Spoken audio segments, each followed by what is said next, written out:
Oh, look at that. Wow, Flex. Here we go. We are live, so we're going to get this started in 3, 2. Why?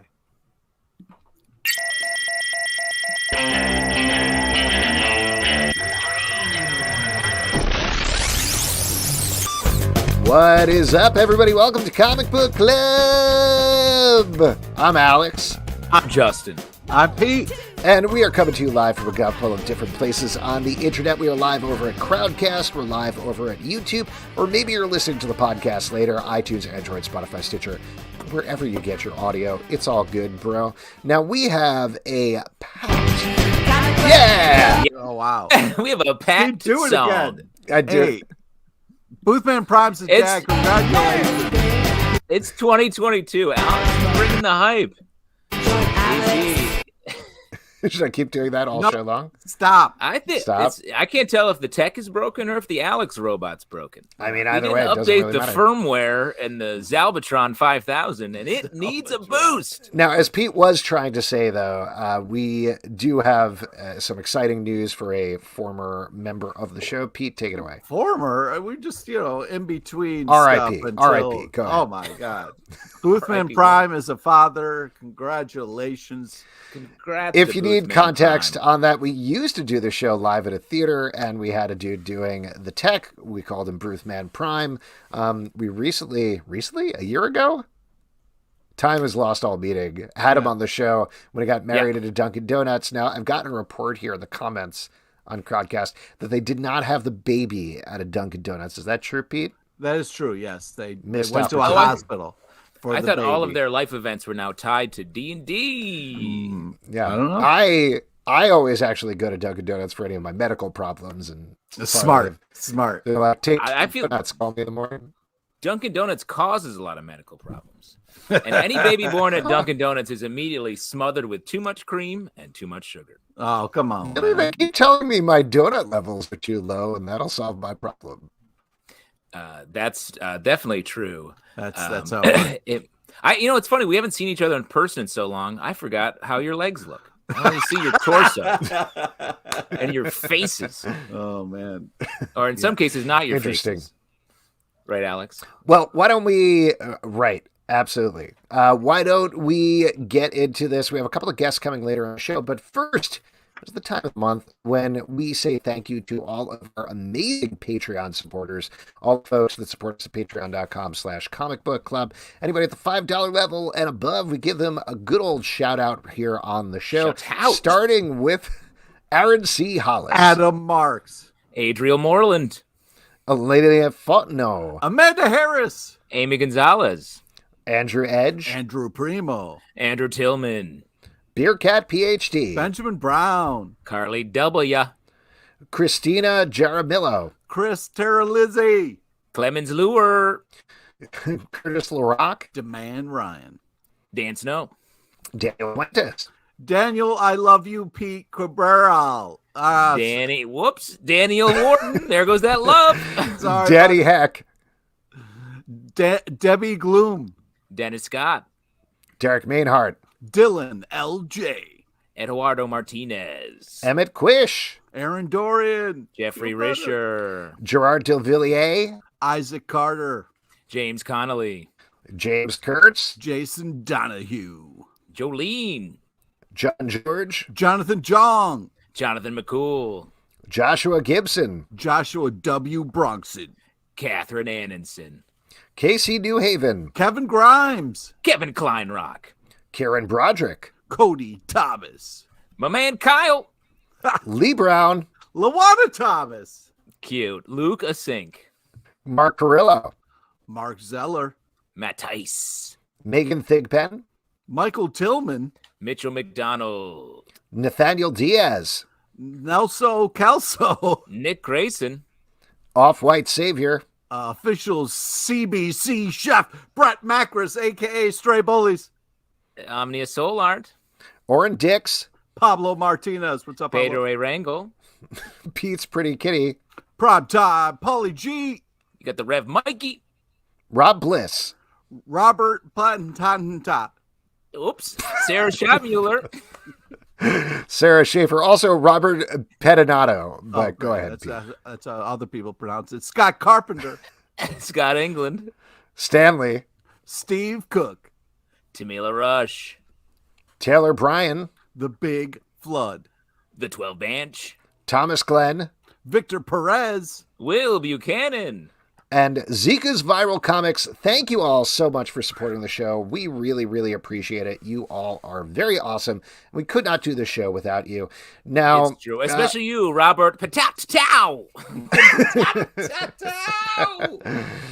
Now, one other thing to mention here as we're going through a little business at the top of the show, we've been asking folks over the past couple of weeks to leave us books they want us to review in the iTunes comments. Had a great time doing that. We've been reviewing them over on our Stack podcast. We got a new one here I wanted to read. This is from Ed Dude on iTunes. These guys are funny and they tell me what I want to know of the comic book world. I've been listening to this show for years and love it. I'd love it for the guys to review Spider-Man, The Other. Ooh, yes. I remember that. I do not remember that. I remember that. I remember the title, and that's about it. So excited to revisit it. Here's what we're going to do. It won't be on this week's Stack podcast, but next week's Stack podcast, we will review Spider-Man The Other. We will revisit that storyline. Yeah, come on. Give us a little bit of time. Calm down. A week. Calm down. So we're going to review that. And if you'd like to request an old trade or an OGN or whatever to review, just hit us up in the iTunes comments. We'd love to do that. Not whatever, something that you like that you think maybe we'll like. Literally. A Tijuana Bible that you found in the woods. Yeah, a good slice of pizza. I'd love to review that. Yeah. Oh, man. Yeah. Pete's, a real nice slice. Whatever meat accident Pete's eating for lunch. Oh, come on, dude. Cheesesteaks are not meat accidents. Speaking of the opposite of meat accidents, let's talk about delicious drinks because as we mentioned or hinted at earlier, Stray Bullet, a.k.a. Brett Macris, has been curating drinks for us for months now from different places. This week, we chose a Applejack Negroni. Wow. Which is right up my alley. Very exciting. I was drinking this last night. Real good. It's Laird's Applejack brandy, Campari, and oh my God, sweet vermouth. And then you do a twist of orange in it. Or as suggested in the Slack, you take a whole apple and you jam it on the side. That's right. And that's what I did. Yeah, right here. Oh! Now, you guys are making fun of me for my large apples, but take a look at the size of this apple, okay? That is are you sure it's not just closer to the camera? It looks very close to the camera. Yeah. No, look at it. Mine looks big when I hold it up there, too. Yeah, that does look larger. So what's that called? Perspective? Oh, wow. I don't have a good perspective on that, but you tell me what perspective is. See, what you do is you cut up the apple and then you put a slice in. You don't see. I wanted to do that, or actually, what I wanted to do was take this apple and then hollow it out and make a cup. But my wife was like, "No, we're going to eat that. Don't you got to be able to sacrifice for the bit." Yeah, come on. No, I will say, what about one for Woodland? Don't you get an apple for Woodland?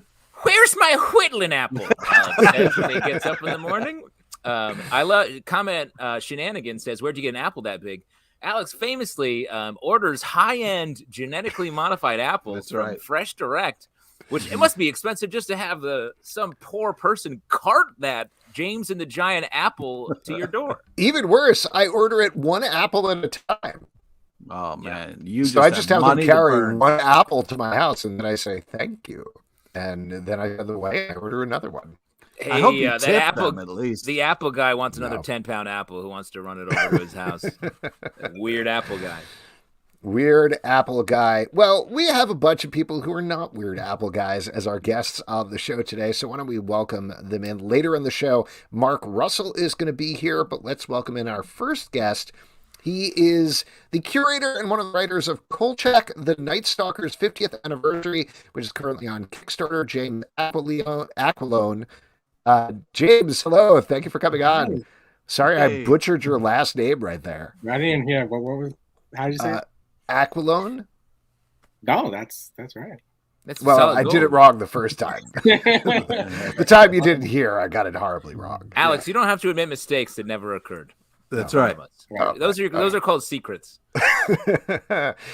James, this is a very cool project, and as usual, when we bring people on with Kickstarters, you don't need our help at all because this Kickstarter is killing it right now. Yeah, congratulations. Thank you. Absolutely amazing. I can always use more money though. Yeah, true. Well, you got the pre-CBC bump, the very rare bump that occurs before you appear on a podcast. Yeah, looking at it right now, your goal is 14,500, and I just watched it as it switched from 40,000 to it's now at $41,106 as we're talking. So, awesome. Given that Kolchak is not, nothing against Kolchak, the hottest property in the world, why do you think there's all this interest in it? Why are all these people so excited about this collection?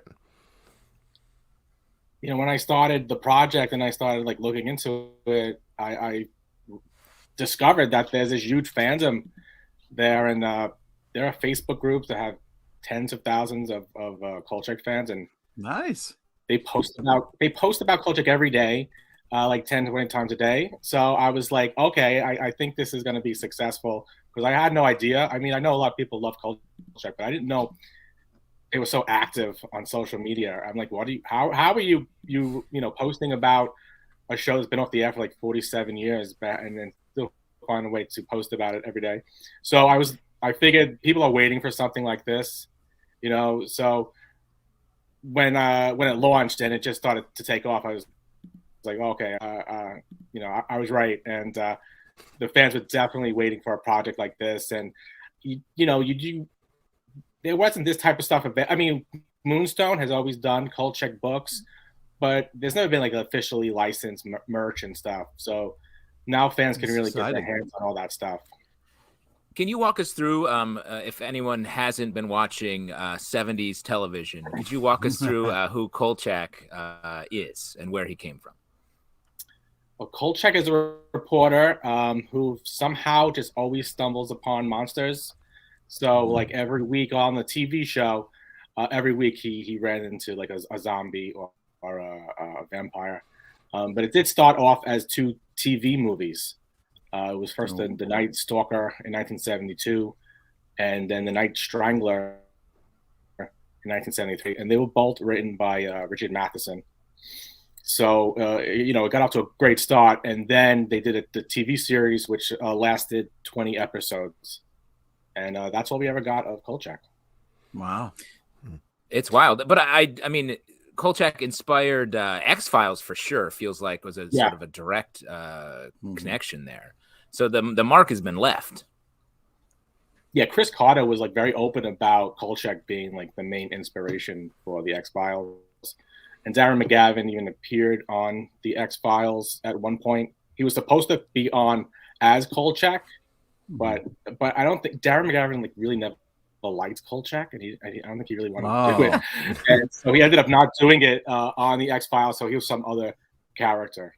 Yeah, I don't know if Darren McGavin would approve of all of this and the Kickstarter or any of it. So he did not like the show, and I think that was one of the reasons why they ended up canceling it, because he was not happy with Oh man, it's so funny. I feel like there's so many actors on those like 70s and 80s TV shows that like hated their job or just like, I don't know what I'm doing, and then the shows become these huge cult hits, and they like show up to Comic-Cons where like, this is not the life I intended. Especially back in the day, like in like the 70s, 80s, I don't think a lot of these actors, they certainly didn't embrace like science fiction and fantasy and horror. I think they all hated it. I think we probably started seeing them embracing it more in like the 90s. And now everything is geek culture. So now everyone's like, oh, I was always a Star Wars fan. But they all hated it, back then. Yeah. They hated it. They probably want to be in Westerns or something that makes no sense now. Yeah, those are huge at one point. So clearly, even though, like we're talking about, like there is a actual fan base for Kolchak, there also seems to be a comic creator fan base as well, because you put together a pretty incredible team for this.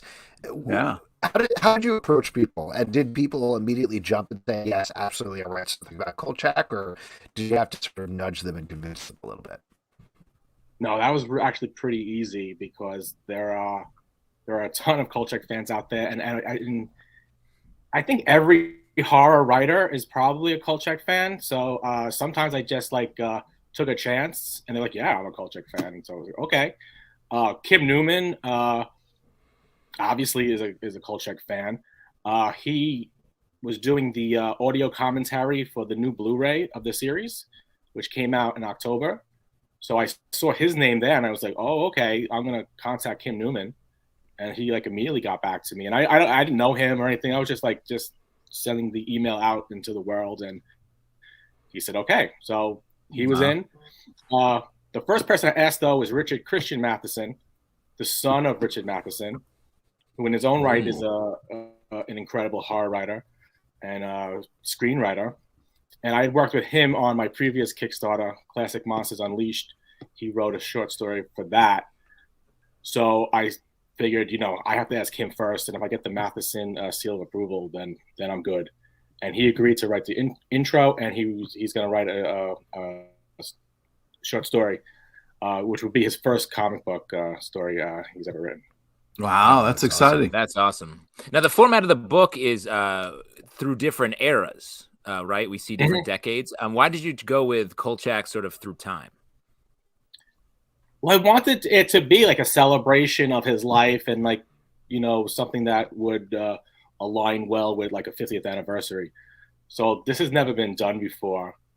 To see Lane Kolchak then like every decade's childhood until his possible death.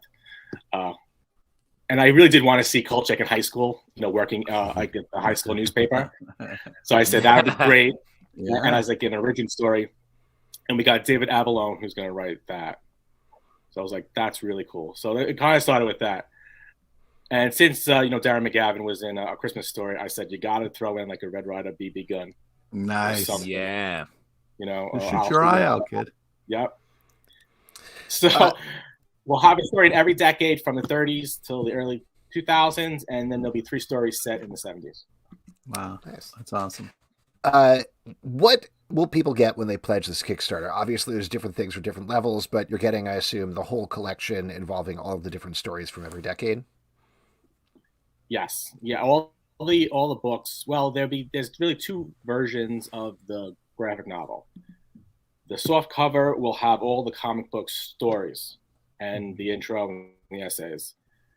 But then we're doing a hardcover, and that we're going to actually have another 10 prose short stories, which we're having open submissions after the Kickstarter.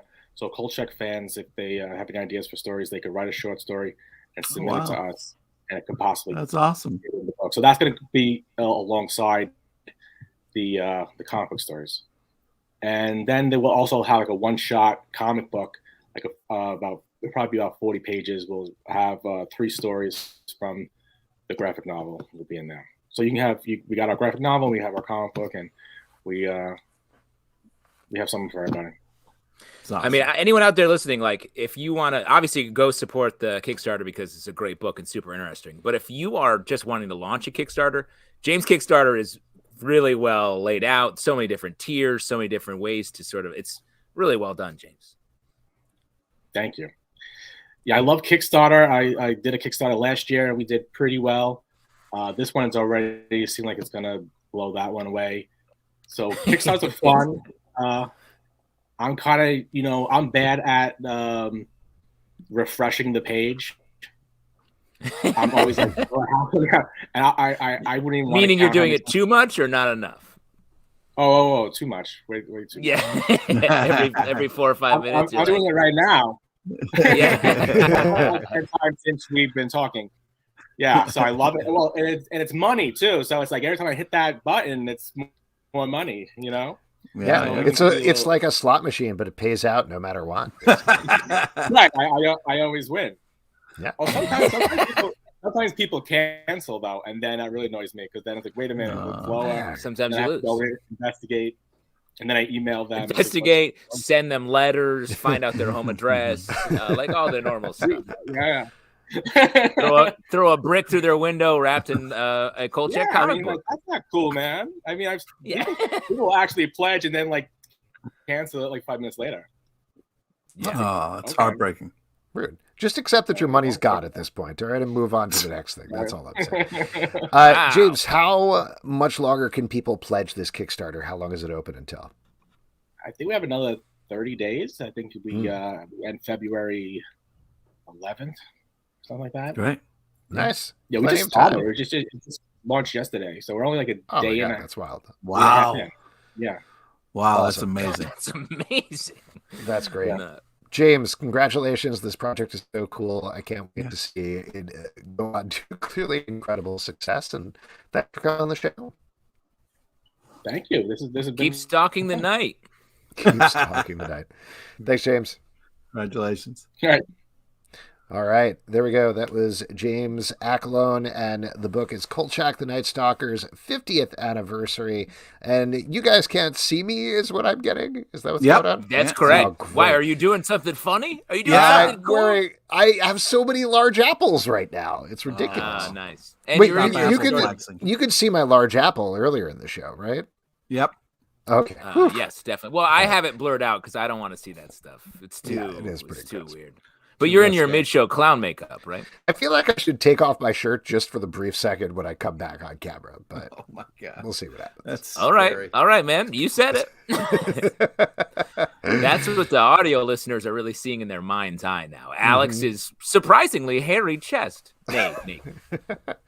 Perhaps not that surprising. Let's bring in our next guest. We're a big fan of his work here on the show, and he has 2 DC books that are coming out right now: One Star Squadron and Batman Urban Legends. His name is Mark Russell. Here he is. Hello, Mark. How are you? Hey, doing good. Good. All right. Welcome. Mark, I know we checked before the show. Can you hear me now? I am. You can hear you clear as Okay, day. but nobody can see me, so that's Nobody No. can. good.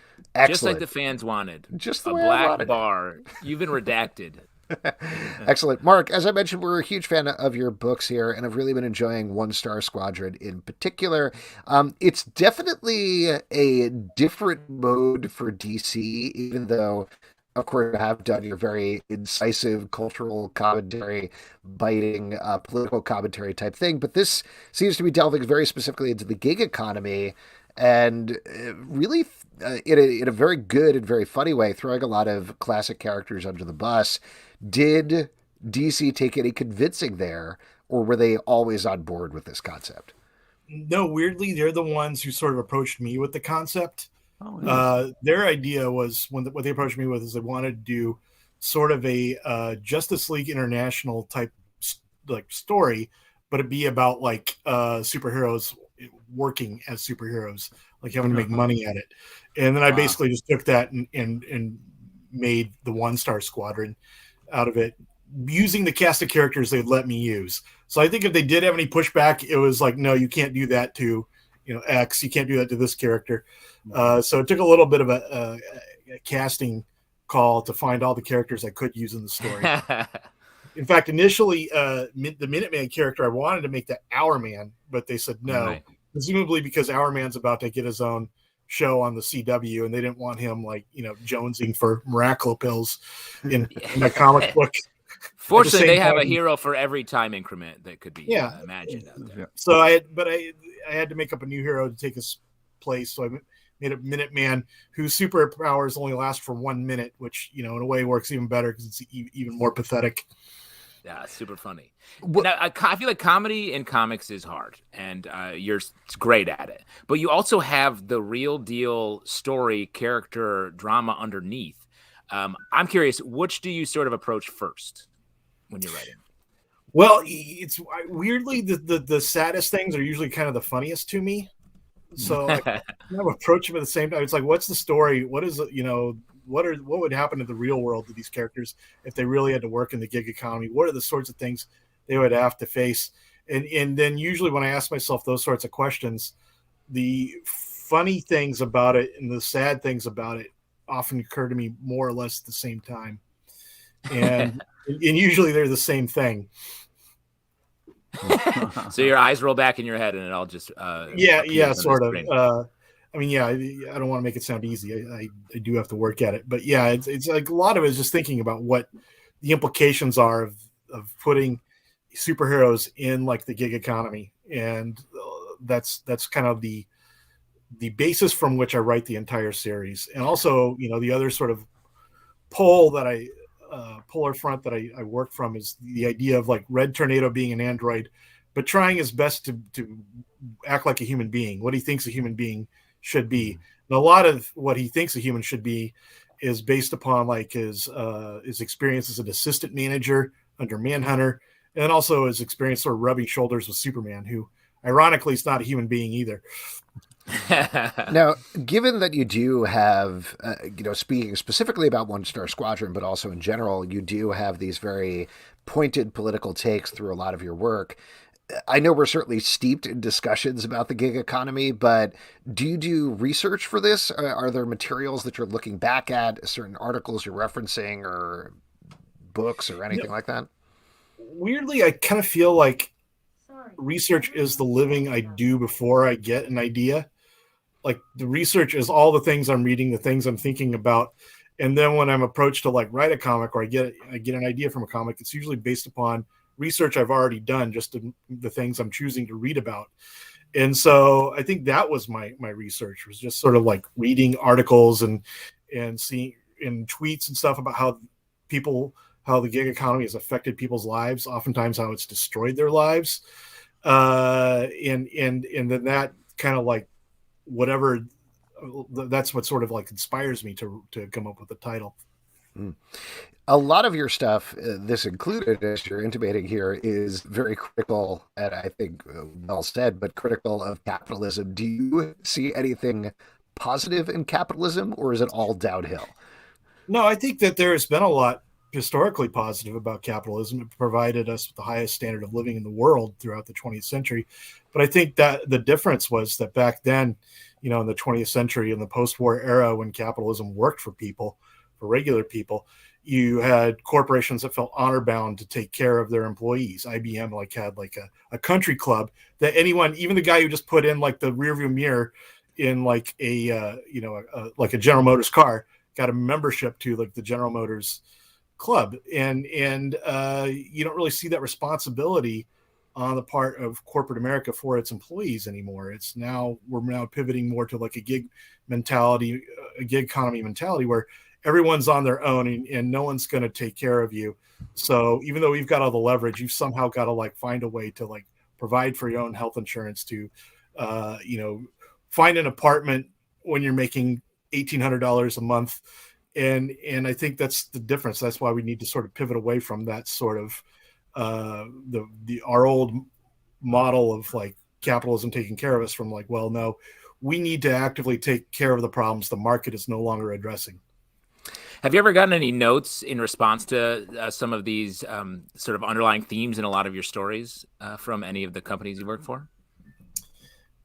Notes in the sense of like just being like, hey, that's too far. That seems a little either not necessarily because they're scared of their own, but for the characters that you're writing toward. Yeah, I do get some pushback sometimes, and usually, it's character based. It's not like you're out of bounds with your philosophy. Yeah. It's like we can't have Fred Flintstone smoking. Yeah. Right. Even though he for sure did in some of the 100%. No way. He made his name selling cigarettes. Yeah. It's more about that. It's more about the sanctity of the characters than it is about any of my commentary, any of my sort of half-baked theories of life. Well, on the other end of the spectrum, to get back to One Star Squadron for a second, I assume, like a lot of the comic book industry, you're working as freelance. Freelance and gig economy are not exactly the same thing, but is there a temptation there to put in little, they're not exactly, like they're not one-to-one, but there's certainly a lot of overlap there. Yeah. Is there any temptation to put very specific details about your work freelancing for DC in this book that is about freelancing / gig economy? Yeah, there is a temptation, and it's a temptation I have given into. There is, the second issue details Minuteman having to go to Comic-Con, which is sort of like the bottom rung of the ladder for superheroes to have to like do an appearance at Comic-Con, and he has to haggle to get someone to pay him for autographs and stuff. But it's sort of based upon actual experiences I've had at Comic-Cons where, I've been told I can't go into green rooms that people who have played characters I've written are allowed into, or just like you feel like almost like you're a second class citizen sometimes because they it's like the green room for people who are for the guy who played Stormtrooper number 32 in Star Wars is very different, and then you can't go in there, but but for comic creators they have like a water hose in the back that you can drink from. Some green room. So it was kind of a little bit about that, and also just about how you how you kind of have to live by your wits. Like what you're doing one day may be completely different than what you're doing the next day. And I don't want to spoiler things, but there's more things kind of based upon my own experience in the gig economy coming up. So I guess, like I said before, my life was kind of the research for this one. Yeah. That's well, awesome. and also you're in the book, so you're technically you exist in the DC universe. I am my own creator, which I'm the only being in the universe to say that. But I put myself in there precisely because that section was sort of based upon a somewhat real world experience I had. So I thought that would be kind of funny and a little meta. Steve Lieber, the artist, also shows up, although I think he's just sort of in the background in the Comic-Con scene, but he's like actually Red Tornado's neighbor, like later in the series. Oh, that's fun. Now, I wanted to ask you about your other DC book because it also has elements of comedy, but it almost goes in the other direction and plays it relatively straight. You have a ongoing story that kicked off in last week's, I think, issue of Batman Urban Legends number 11, focusing on Ace the Bat Hound. And again, though there are jokes, it treats it in a relatively realistic manner. Why go in that direction? Why was that appealing to you? Well, I think because what really ultimately sort of appeals to me about stories is writing about relationships and about how relationships help us sort of navigate through life. And that's what makes the struggle for survival worthwhile. And in this one, I wanted to focus on the relationship between Batman and Ace, his dog, and about how strong that relationship is and about how it is what transcends even when they're not together, they still feel that sense of intense loyalty to each other. And it's ultimately what saves them both. I really love, there's a lot of big Turner and Hooch energy coming from this first, at least the first installment of this. I take that as a compliment. I'm not sure if it was intended as a compliment. 100% a compliment. A huge Turner and Hooch fan. And the fact that you really deal, like that movie, really puts in the work of like the sort of intense emotions that the Ace goes through as Batman like brings him back from his earlier life. And one of the other things I really wanted to kind of talk about this, which is like, we're so used to stories where superheroes just kind of come in and save people. I wanted to do a story where really it's about about a man and a dog who save each other. Yeah. It's really about the heroism is our finding each other worthy of risking ourselves to save, not from just like one person being the savior of everybody. Nice. I was a little worried. I love the whole setup, but playing with my emotions at the end of that first arc there, I'm a little concerned about the fate of those two. Of Batman? Well, they're still alive at the beginning. I mean, they obviously Ace gets captured. And they both get captured. I don't know if it's not a spoiler. But I guess it is a spoiler. I probably shouldn't have said that, but it's not the first time I've sort of cracked out of turn. But yeah, it really does play for some high stakes between these two characters. Yeah. You have a couple of other titles that are going right now that aren't necessarily DC stuff. You have a graphic novel, I believe, called "Not All Robots." What can you tell us about that? Well, "Not All Robots" is about a near future where robots have all the jobs, which of course. Very near future, right, potentially. Which under our current economic model would mean that the rest of us would basically just be broke. We would be destitute, and whoever happened to own those robotic companies would have everything. Once robots take over the job. So the way they work around that, the way they are able to basically create a world that sort of works with robots having all the jobs, is they assign one robot to every human family. So every human family has a robot that's sort of their breadwinner, but then the robot, resents the family it's been arbitrarily assigned to take care of, And when the robot comes home from work, he just wants to go in the garage and be left alone. Talk to me. And can I finish my can of oil before I have to deal with all your problems? Leave me the Pennzoil. Just go do your own. But the humans, for their part, live in terror of like this giant metal monster that lives in their garage. And a certain percentage of the robots have what they call a glitch rate, where they just go crazy and kill their human family. Oh no! So people live in constant terror that their robot's going to glitch and kill them all in their sleep.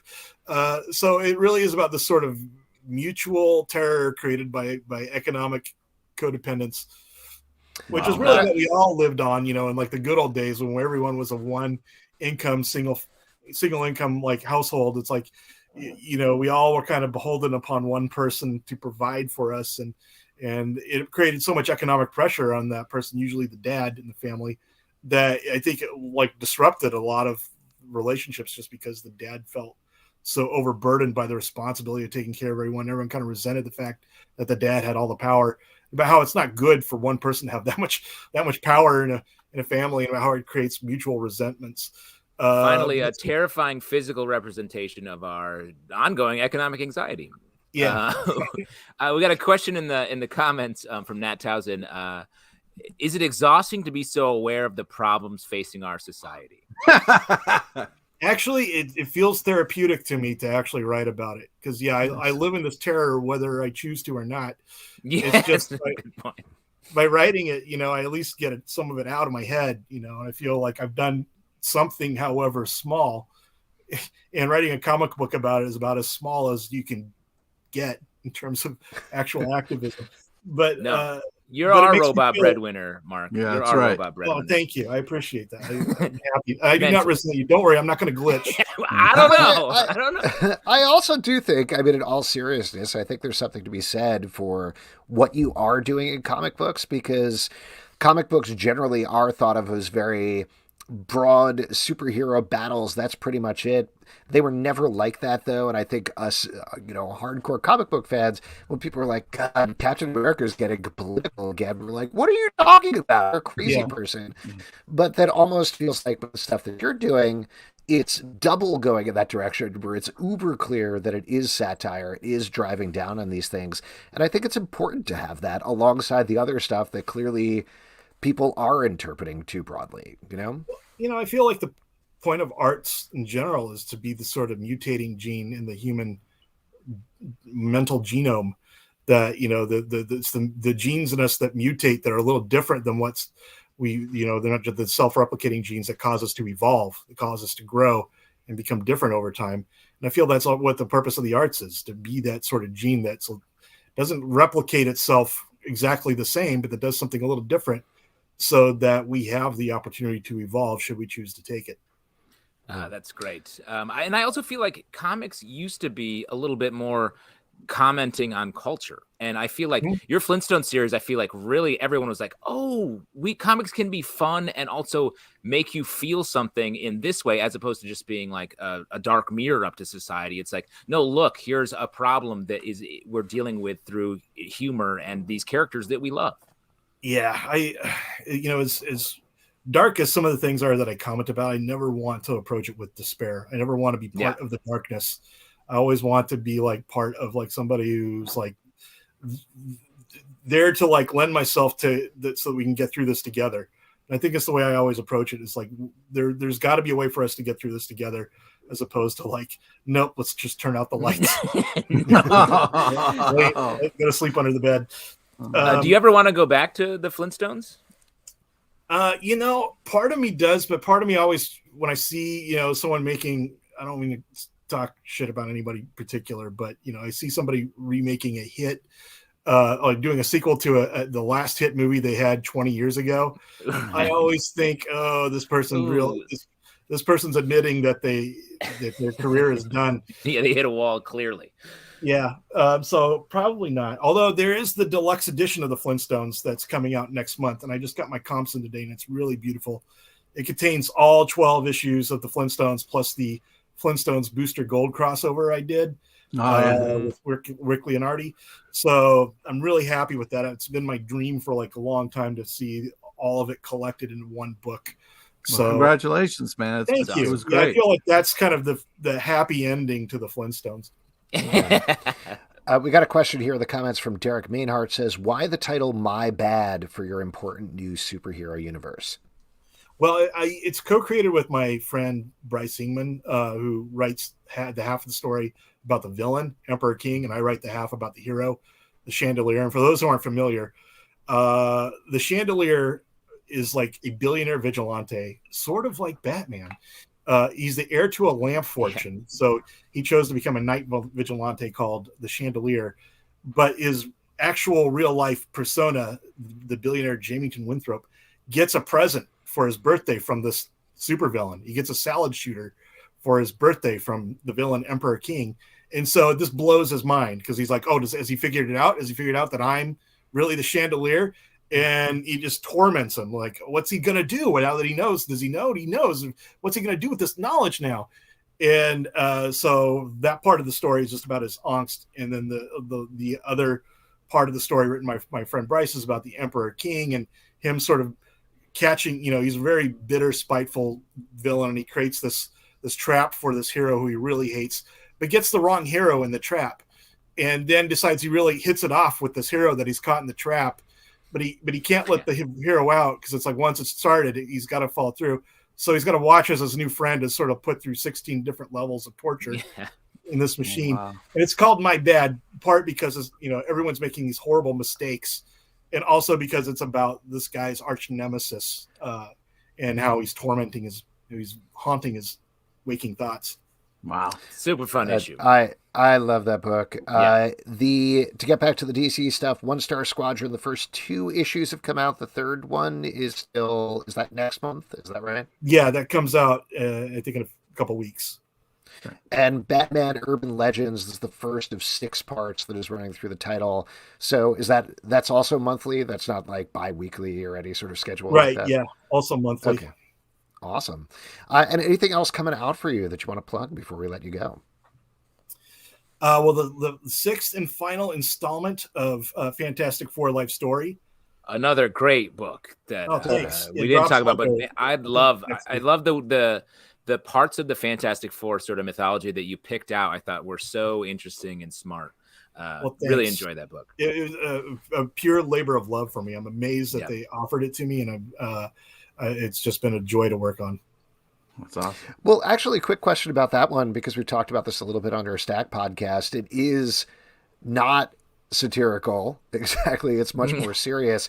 Was there any call they were like, oh, you're going to do like a funny Fantastic Four? And then you're like, no, I'm doing the serious one. Or was that was always on the docket the entire time? Yeah, no, the way we approached it from the very beginning was that this is going to be a serious telling of a Fantastic Four life story. Yeah, there's moments in it where it's funny, or people are, there's little jokes and gags in the background, but the main sort of focus is not satire or humor. It's about telling the story of these heroes having to live through this common tragedy that forced them all together and remaining family despite all the things that happened to them. That's awesome. Yeah, it's so good. And this is definitely not a easy, fun question to leave you on, but we do have one over here on YouTube from BJS. Says, when you look back at your work, do you see ideas, themes, and emotions that you weren't consciously aware of at the time? If so, like what? Wow, that's a deep question. Yeah, I might have to come back to answer that, but I think the thing that really kind of, when I look back on my work, the thing that's kind of I'm most surprised by is how much hope I put in, because usually when I was writing I wasn't very hopeful, but it's true that there's this, that I still, despite it all, I'm somewhat kind of optimistic about the human race and our ability to overcome these problems that I mostly write about. It's sort of like what Kierkegaard said about Christianity. He thought that preachers should preach against Christianity, should tell people not to become Christians and to ignore the Bible and stuff, because his reasoning being that only the true believers would remain. And I feel like in a lot of ways that's what I've done to myself. It's like I've tried to talk myself out of it and to just give up on the human race, but somehow I'm still a true believer. I still remain. Oh man, true believer. That's awesome. Mark, Stan that's Lee awesome. just said it Thank the same you.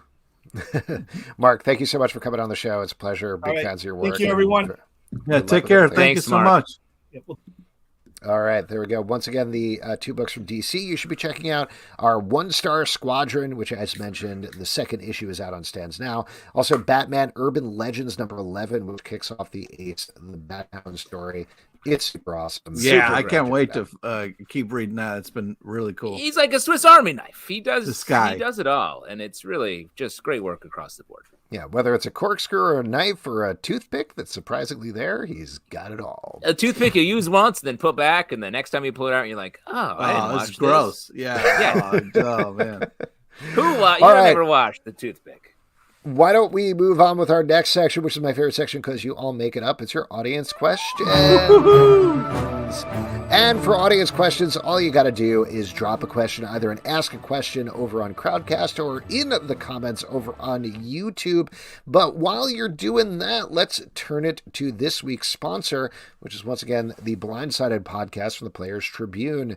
Given how they play the game, you might not think that professional athletes are dealing with mental health issues, but that's exactly what the Players Tribune is tackling with their first ever mental health podcast, Blindsided. Hosted by former NHL goalie Corey Hirsch and psychiatrist Dr. Diane McIntosh, the show will share the moments for a variety of athletes when everything changed for them and mental health became the most important focus of their lives. Blindsided allows listeners to have an understanding of the different types of mental health challenges people face, whether you're a professional athlete or not. Guests this season include Kevin Love, Paul Bissonnette, and Kurt Warner. Blindsided dives in deeper. It gets clinical and allows listeners to leave with an understanding of the different varieties of mental health challenges people face, why they appear, and how athletes in particular face them down. Blindsided is a sports podcast, not only for people who follow sports, but also for those who don't. And now, before we go over to your audience questions, we know what Justin and I are drinking, unless, Justin, you've turned to Oh, yeah. something I got else. a spruce tip from Racket River Brewing, a brewery in Tupper Lake, New York, which is way up Upper Lake, yeah, near where bro. I'm from. And I was up there a few weeks ago, and it is good. But let me just say, shout out to Brett Macris. This cocktail was fantastic. I really enjoyed it. Nice. Straight lollies. Yeah, speaking of which, I'm still working on that. Still drinking an apple here. That's really not good. how you drink. I don't Yeah, need you that drink noise. it. I have a straw. I don't know if I need that noise. Yeah, that was really Not how a Pete, good. what are straw your- sounds. Not how a straw sounds. I'm drinking a little vodka ginger ale right now. A little vodka ginge. Ginge. Very nice. Very cool. All right, why don't we go into some questions here? We're going to start with Crowdcast, and I see a couple popping up already on YouTube as well as from Poppin'. Poppin'. This is from Jolene. Obviously, we have a method of recommending books to be read and reviewed through iTunes reviews for you all. But on top of that, what are your thoughts on Patreon polls and exclusives? Ooh. Yeah, I mean, Sure. I love to read comics. I'll read and talk about comics all day. Absolutely. Yeah, this was a little discussion on our Patreon Slack today in terms of we don't do a lot of trade reviews or OGN reviews, and certainly part of the way we've been trying to, in a positive way, force ourselves to do it is through getting you guys to ask us on the iTunes comments because we like doing it. It's just hard to do that given that we're usually reviewing 20 to 30 card comic books a week, including all the other things we do. Right. But that's not to say that we don't want to do it. So any way we can, we definitely will. Yeah. As long as the comic's printed on like my child's clothing or something, it'd be easy for me to read it. Absolutely. There we go. This This for you is to spend some quality time with your kids, you know? this is Yeah, from really. TC Brian05 over on YouTube. Oh, it's for me. Alex, a couple of weeks Ooh. ago, you mentioned the non-comic book reading you did in 2021. Any recommendations?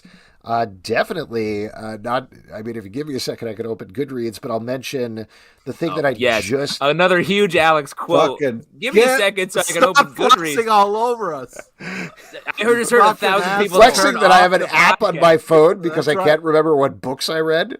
That's a Whenever I flex. hear There's so someone many, open I need to Goodreads, I have an just app get that so keeps track of it satisfied. all because Yeah, it's just well, I like- will say that I just finished a book called Under the Whispering Door by TJ Clune. I read that over the weekend. Really good. It's sort of like, Flex. yeah, total flex that I read a book over the. What are you even talking about anymore? You're It's flexing sort of that like, you can read. That's you don't need to rub it in our faces. Yeah, that's true. Okay, I had somebody read this book to me and I barely understood it. Is that better? That's It's better. cool. Great. Uh, So Who's this is this sort of reader like you have? Yeah. it's sort of like I would say a queer pushing daisies mixed with what's the other one that Brian Fuller did? Was it Dead Like Me or Dead to Me? The one where it was Yes, Dead Like Me. Dead right? Like Me.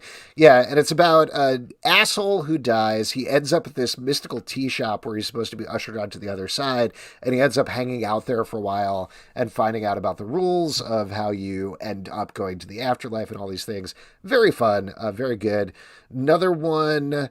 I think I mentioned this before, but Rainbow Rowell's series, if you read her run on Runaways and you liked her, she has this series called Simon Snow, which started as it has a very weird history, but it started with this book called Fangirl that was about somebody who writes fanfic and was writing this pseudo Harry Potter gay fanfic about a character called Simon Snow.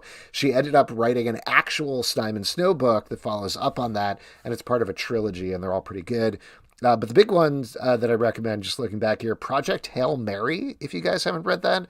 It's from Andy Weir, the guy who wrote The Martian, and it's about the sun starts to disappear rapidly. So this dude who's not an astronaut is sent off on a mission to save everybody light years away.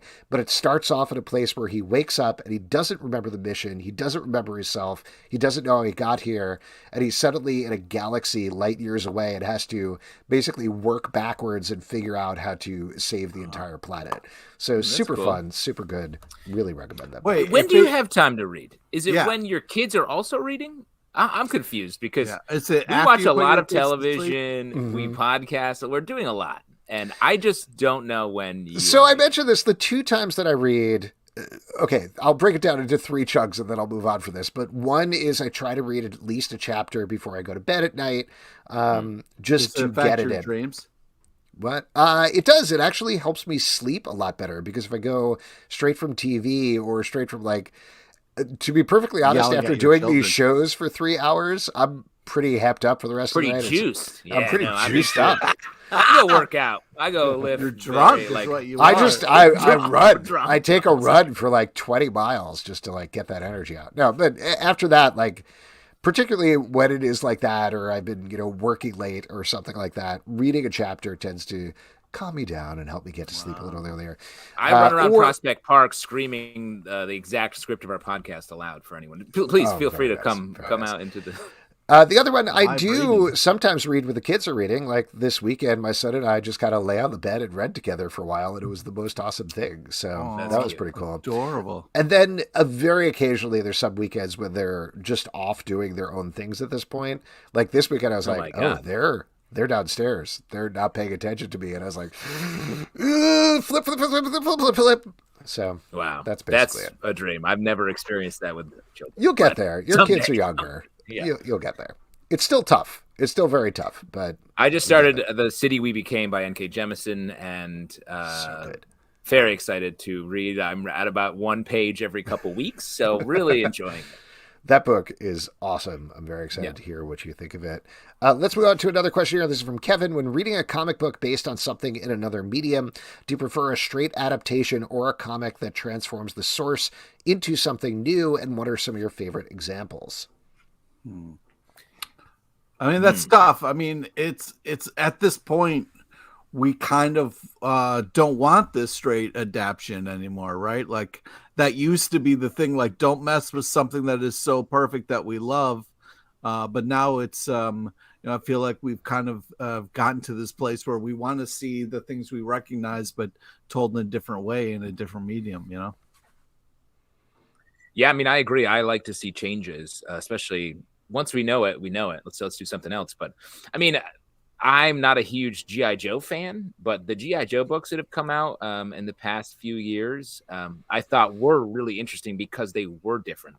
And they were much, plug your ears, Pete, smarter than Oh, how dare you! G.I. Joe content. I need somebody to recap what happened every 15 minutes. You know what I mean? Like, Yeah, give me that. I mean, on a similar note, I was a huge fan of the Teenage Mutant Ninja Turtles cartoon, and I just found these black and white versions that they did in comic books, which were a really interesting riff on that. They don't eat pizza and say cowabunga quite as much, but they're pretty good. That filled up most of their time, if I remember correctly. Jolene is correct in the comments. Larry Hama's G.I. Larry Hama, yeah, and I haven't read those, to be fair, but I wasn't allowed to watch G.I. Joe as a kid, so I'm behind. Yeah, that's why I'm having Pete inform me about barbecue and Roadblock. Come on, man, the good stuff. Yeah. Nice. Roadblock, traffic cone, spare tire, all the traffic-based Joes. Let's go over to another question here. This is from Stray Bullet. When I met Mark Russell this weekend, I had one of those awkward I'm meeting a celebrity type moments where I said, "Hey, Mark, I'll be seeing you on Comic Book Club. I like all your work." And he said, "Oh, yeah, thank you." I responded with, "Yeah, I curate drinks for them. I'm a chef." And he looked at me like I was an alien, and I immediately realized that I should have stopped talking when I had the chance and quickly walked away. Do any of you have any awkward celebrity moments you wish you could take back? I mean, we've talked about plenty of them on this show. So many. Yeah. I will say that's very funny because that does sound insane. Right? It doesn't sound insane. It just sounds like a little bit of an overshare to somebody who maybe doesn't No, I know mean, the why ins and would you outs be of like, I curate drinks for a comic book club online? That doesn't necessarily I'm a make chef. sense. I curate drinks for a podcast about comic books. It sounds like, what are you having some sort of brain malfunction, and a stroke of some sort? I think it's a great thing to say to somebody. Okay, I'll say that the next time I meet a celebrity. You should. Yeah, that's a great opening line for any interview, especially professionally, Alex. I have two. One, obviously, our story when Alex and I were at a San Diego after party, very drunk. The only thing they had left at the party in Jim Lee's room was, I believe, warm vodka. So Alex and I were sharing. I was there too, motherfucker. You weren't in the room with us, if I remember correctly. You had gone to bed. Oh yeah, you were too high because you were smoking out front, if I remember correctly. Yeah. And on our way out the door, were we hanging out? We were hanging out with Gabriel Ba, right? Was it Gabriel Ba? No. No, it was either Gabriel Ba or Fabio Mood. I know. Was it? I know that's kind of yeah, because I very specifically remember, I was, again, very drunk, so I don't remember this very well, but I remember him being like, "No, this is how you drum on your chest like this," and taught me, and I was like, yeah, I get it. I know what you're talking about. I was not there for that conversation. That also sounds crazy. But I turned on the way out the door and I said, "Jim, you're the king of San Diego." It didn't make any sense, I'm sure, to him. And the other one, I spent a year working for a social media based show on CNN's sister network, HLN.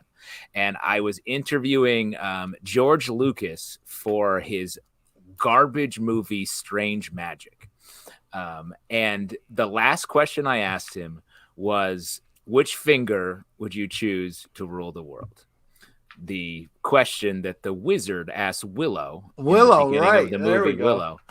And I asked it and he looked at me weird and he was like, "That's me. I wrote that." And I was like, "Yeah, I know. That's why I'm asking you." And that was way more awkward than I thought it was. I thought it was going to be like, we were going to have a little Willow moment. And this is before the new Willow series is ever a thing. Like, it was like a deep cut question that I thought he was going to respect. I, similarly, on an interview thing, I think the name of the show is Your Pretty Face is Going to Hell, the one on Adult Swim. That was like the sort of great friends of the show on that. Henry Zabrowski's in that show. Craig Rowan, writer. Who's on, oh wait, maybe I'm thinking of another one then. It was the sort of like country family one that Amy Sedaris and Patton Oswalt and a couple of other people were in. Different show, yes. Different show. But I interviewed them for that, and I remember very specifically doing this thing with Amy Sedaris and one of the other actors, and I tried to play a weird game with them, and they just sat there the entire time being like, "Oh no, Alex, no. No. And it wasn't funny. I came up with it on the way over because I was like, I have no questions about your weird show that's unquestionable.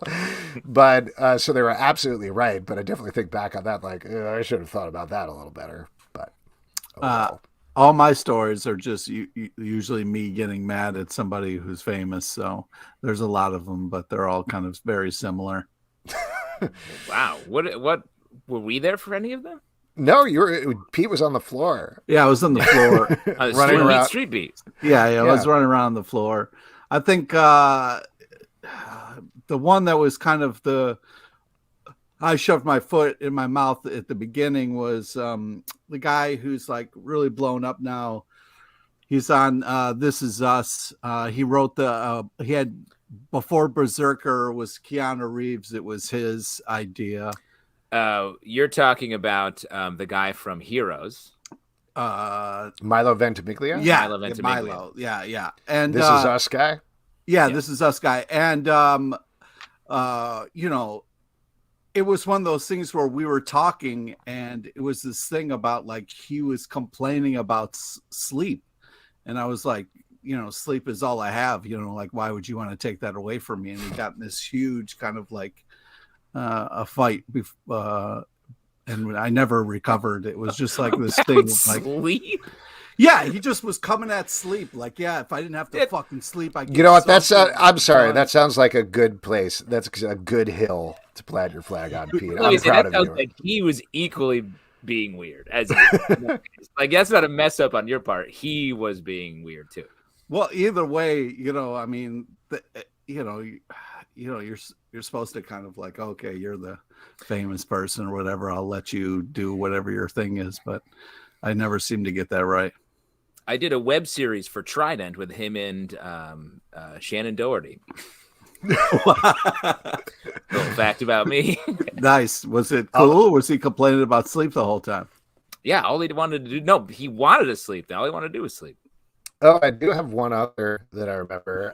So when I was working for MTV, we were doing a unofficial Game of Thrones after show, and we had a pretty good run of like having Game of Thrones actors come in. And the idea of the show was it was cooking with Thrones, so we'd cook a recipe from the episode and then also break down the episode at the same time. So we had like Natalie Dormer on it, and the guy who played Sam, and then we had some weird celebrities like Kevin Hale from Glee happened to be in it. He was a huge Game of Thrones fan, so he came on.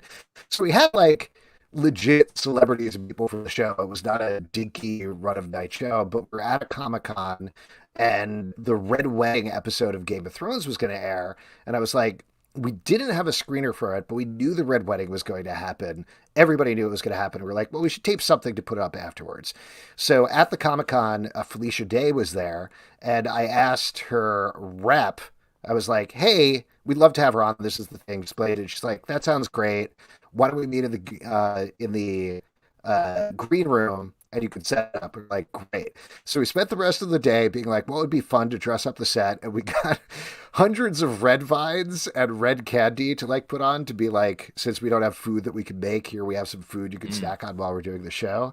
And clearly her PR agent had not actually told her what was going on at all.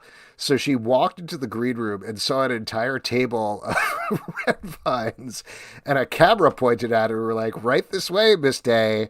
And she was so uncomfortable about it. I eventually like talked to her about it and explained what we were doing. It was fine.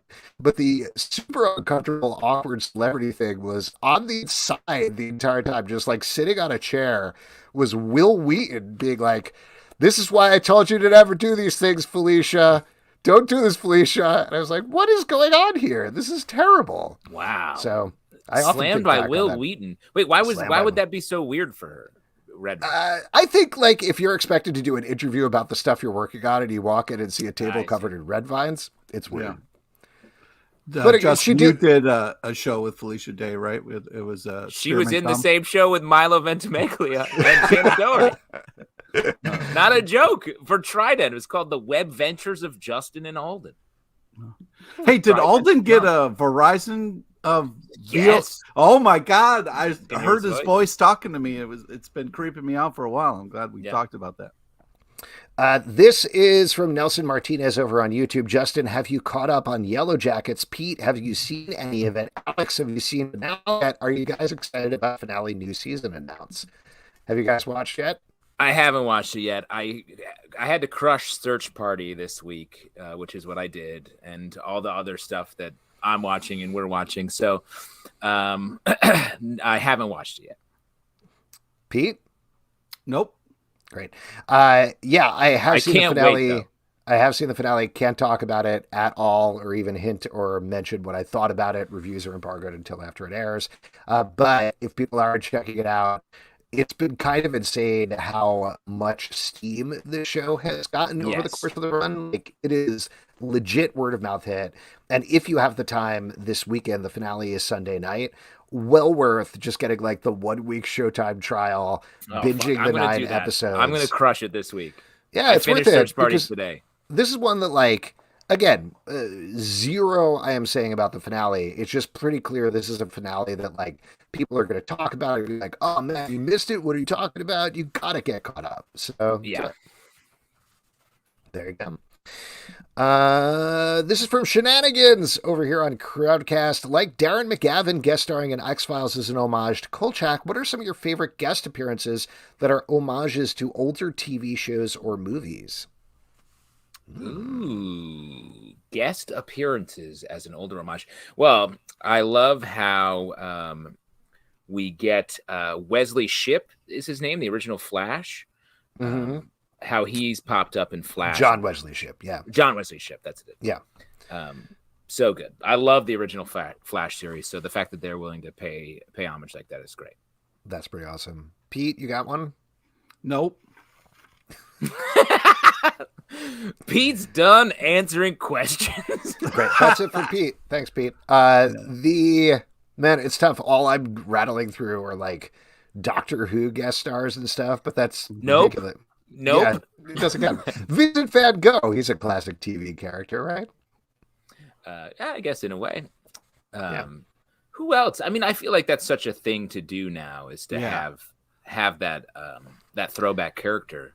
I mean, I'll mention one. This is getting into our next question, but I thought it was super fun how Luke's friends from Star Wars, who I believe were cut mostly out of the movie, were in the last episode of Book of Boba Fett.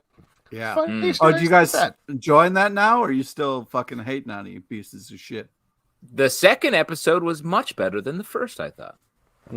I still don't care about the flashbacks. Oh, you fucking... Well, the show is so much fun. The train robbery thing was cool. Like, I guess here's the thing that was kind of holding me up about it is I know it was technically, I guess, a wagon robbery, but we had the same thing in the first season of Mandalorian, right? Where he was trying to get on the Jawas. I'm forgetting what the vehicle is called, but he's trying to get on there. It felt very similar. Do your research. You don't know the Jawas vehicle? I don't really watch this nerd shit, so I'm just trying to keep up with you guys. Sandcrawler. Sandcrawler, yeah. Shouts he was trying to get on the Sandcrawler, and it felt like this was just a train going through the desert, which it was weird that the train was just like, we just go wherever we want. Yeah, like, this is just a loose train. Yeah, this isn't even like a vehicle. It's just straight up a train that hovers. Well, and I think your note as well. I agree with you. Like it feels like, hey, this is the same as the Mandalorian, but it's with a guy who's we see his face. Versus the stuff in the quote unquote present, I think is great. It's love cool, that. Yeah. The Wookiee assassin? Come on, that was exciting. Black Cranston? I don't think that actually says Cranston. There's a couple R's you guys Cranston, I think is what it is. But he's straight from the Marvel Comics, which is very cool. Yeah. That was super Kieran fun. Gillen run, right? Yeah. Yes. Darth Vader? Yeah, so that's super fun. I freaked out seeing him. Love the Hutt twins. They were super fun. I was like, this is great. We're really getting somewhere. And then he's like, oh, I got punched once. So I have to go back in my bacta tank and remember my whole life. Oh, like, stop it. God. Yeah. Let's move you forward. You survived the Sarlacc. I don't care. I don't need to know how Boba Fett got his brand new stick. Like, that's not a story that I'm interested in finding out. How dare you? Who cares?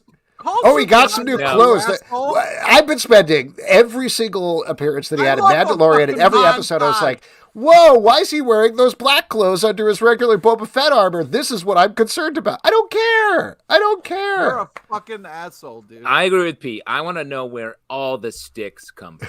That's every right. stick has a He's story. in the desert, and then he wakes up and he's got a stick. How the fuck did that happen? Here's what I want to know. It's a very fancy stick. What I want to know is like, is 7th episode, is that going to be the episode where he's going to get in the Bacta tag and flash back to buying the Bacta tag? Because that's going to be super sweet. That would be Yeah, I awesome. mean, that Where would did he be get great. it? Who did he? I Did he bet get it it's from hard to Watto? find it. Maybe. Maybe he got it from Watto. Plus, his is a lay down BAFTA tank, which is different than Luke's, which is a stand up. And I know. feel like that's. There's so much story there. Yeah, it's a lot of story. I mean, there's as much story there as there is in the rest of the show currently. Yes. Oh, And that transitions nicely into the next question from Jonathan McCool. Can we get Alex to shit all over the episode of Boba Fett that has not come out yet? Wow. I don't. I want to like it. I want to like the show. I want to like it more than I am liking it. And I do think, again, the stuff in the present, there's a lot of stuff they could do there.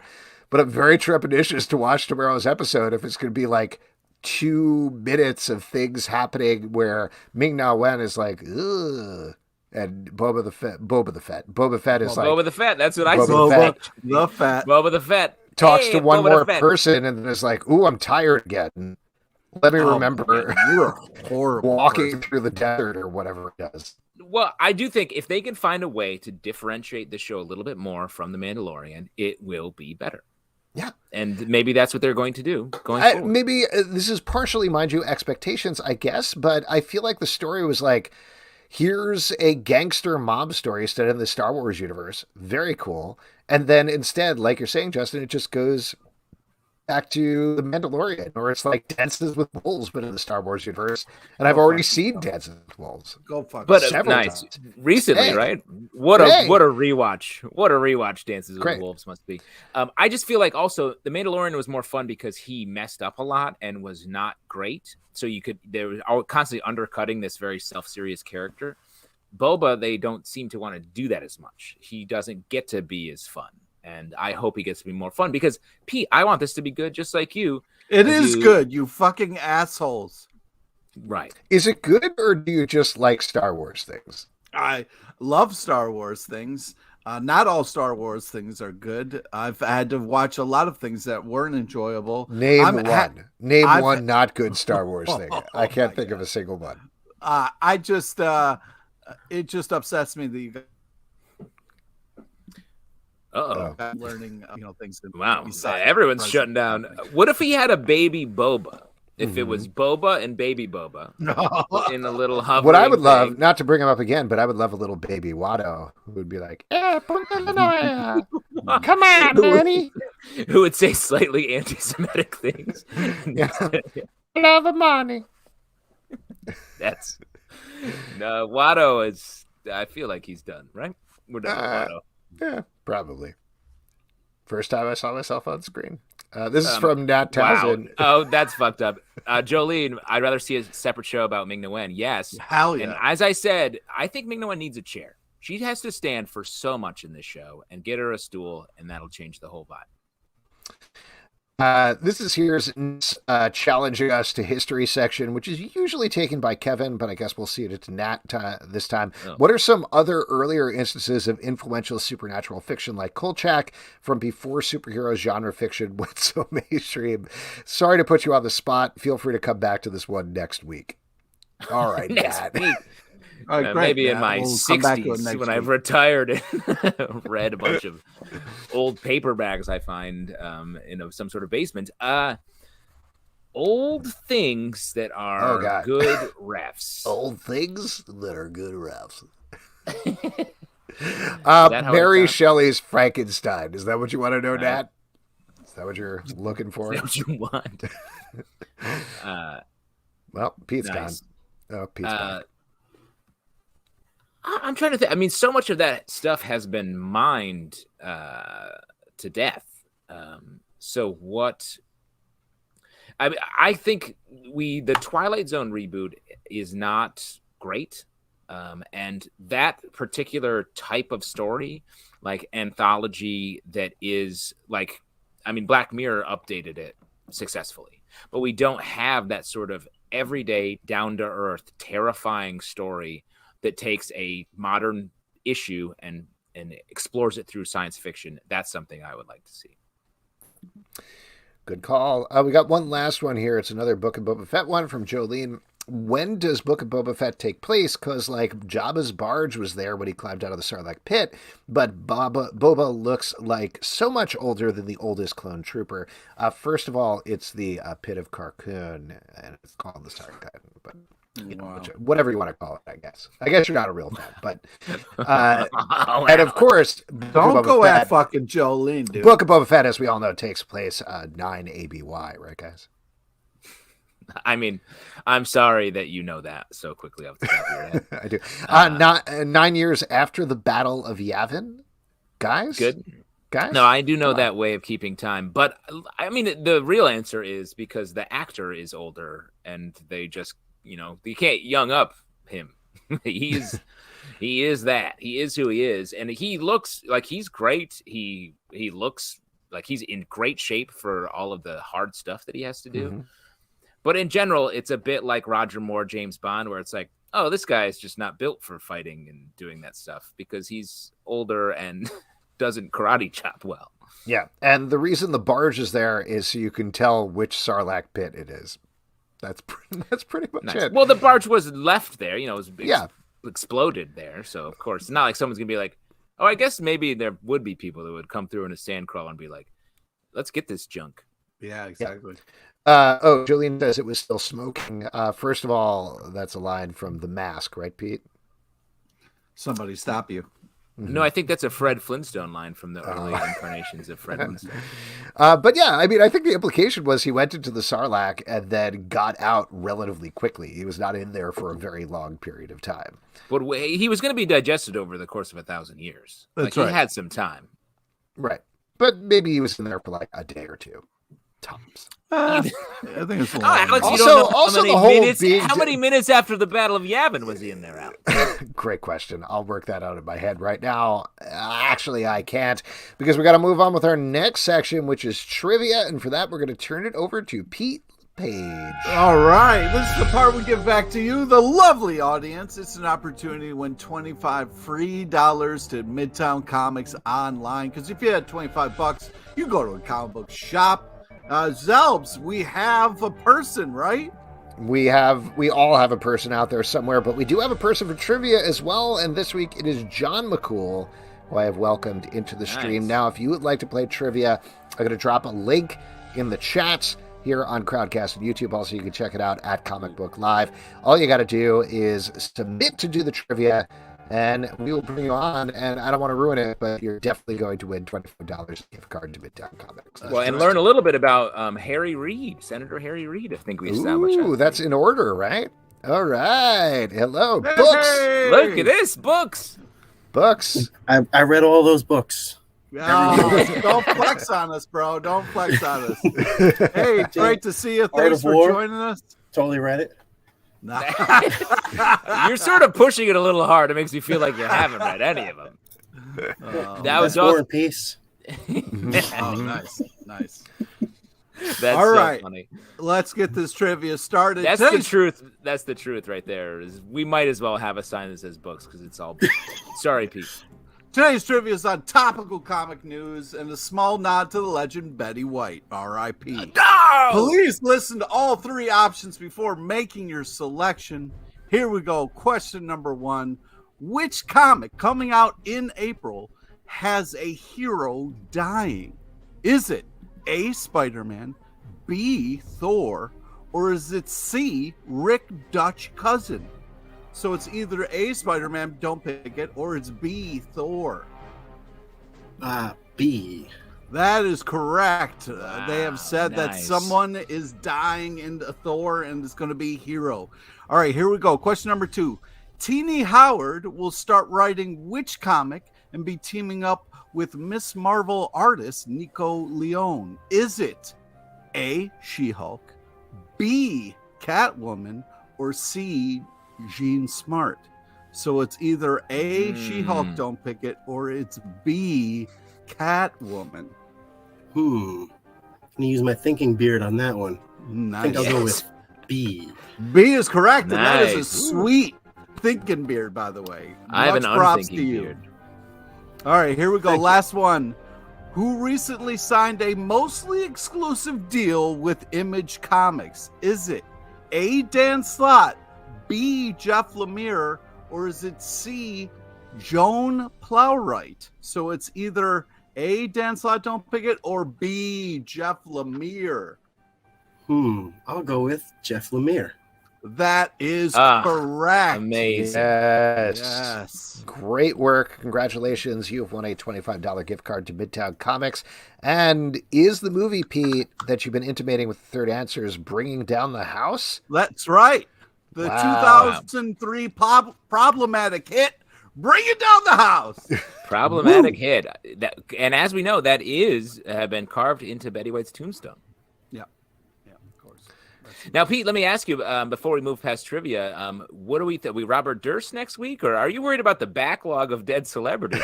Yeah, it's happening fast, and it's sad, and it's tough to keep up. But Mr. McCool, thank you for joining us. It's been a pleasure. Thank you. Keep All right. reading. There you go. Once again, if you want to do trivia, check out that link and please submit. And now that New York gambling is legal in New York, I'm running a site every week where we wager on what the dead celebrity Pete's going to bring to trivia next is, because there's a lot of hot celebs out there. Bob That's Saget right. popping off here in the comments. Mhm. So let's wasn't Sidney Poitier first, though?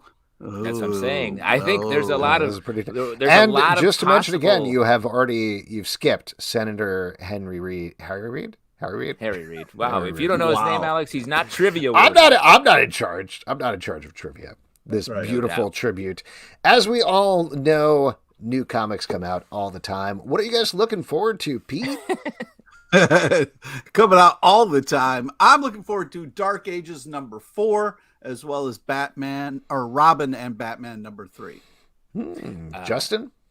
I was going to say Robin and Batman #3 as well. It's a fantastic read. But in lieu of that, I'm going to shout out Reign #1, coming out of some Image Comics, which is written by Chris Ryall, based on a story by Joe Hill. Is that accurate? Great. It's Ashley edited by Chris Ryall. Chris Ryall does a backup story, but yes, but that's yeah, right, that's right. it is based on a story by Joe Hill, which is a real good story. And it's just a great comic, I'm assuming here, with really beautiful art by Ashley Wood and Zoe Thorogood. I'm looking forward to What's the Furthest Place from Here, #3, I believe, from interesting. Image Comics. This book is so good. We had Matthew Rosenberg on the show a couple of Bergie. weeks ago to talk about this book. It is a post-apocalyptic story of a bunch of different tribes, all of whom are made out of kids. There's a bunch of weird, potentially supernatural weirdness going on, but it's so good, so involving, and the art by Tyler Boss is so good. And folks, that is it for this week's show. If you...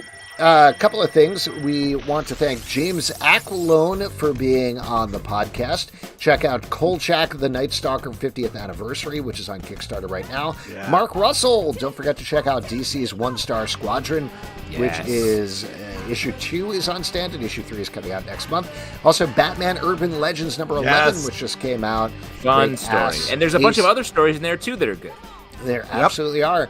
Next week on the show, we're going to have 2 more guests for you guys. Warwick Johnson Cadwell is going to be here to talk about Falcon Spear, and Rich Wojecki is going to be here to talk about Deadbeats and Miscreants. If you'd like to support our podcast, patreon.com/Comic Book Club. You can subscribe, listen, and follow on iTunes, Android, Spotify, or Stitcher, or the app of your choice. Don't forget to leave us a question or a review suggestion in the iTunes reviews at Comic Book Live on Twitter, Comic Book Club Live on Instagram, comicbookclublive.com for this podcast and many more. Until next time, we'll see you at the comic book shop. Feel better, Aaron? Put your shirt on, Alex. Good night. Never.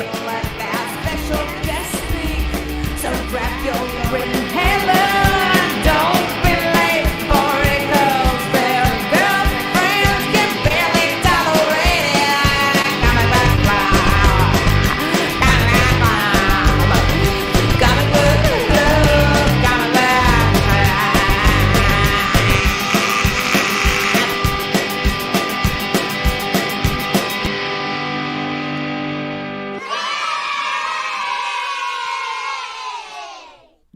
pretending to eat an apple on camera. Pointing. You to really are Snickers, saving that being apple like, for some "Yeah." special occasion. I don't want to say what it is, but it's gonna That's the crystal of apples.